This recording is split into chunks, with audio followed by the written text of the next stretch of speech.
Hope you guys are doing well. Welcome back. So in this video, I'm going to show you that how you can manage your addresses on the TeamU website. So let's get started.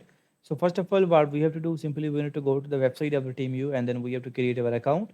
And after the account creation, we have to go to this profile icon. And after going to the profile icon, you will be able to see the option for the addresses here. So we have to click on the addresses option. And after clicking on the addresses option, you will be able to see the different types of options.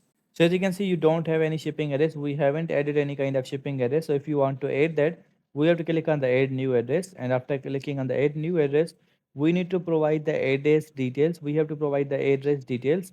And after providing the address details, those will be added in our addresses option. So as you can see, we have to provide the regions and the name and these all information here. And then we have to click on the save.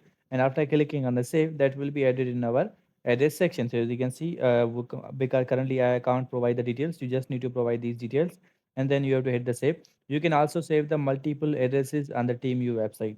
So I hope you guys understand this video that how you can add your addresses on the TeamU website. So see you guys in the next video.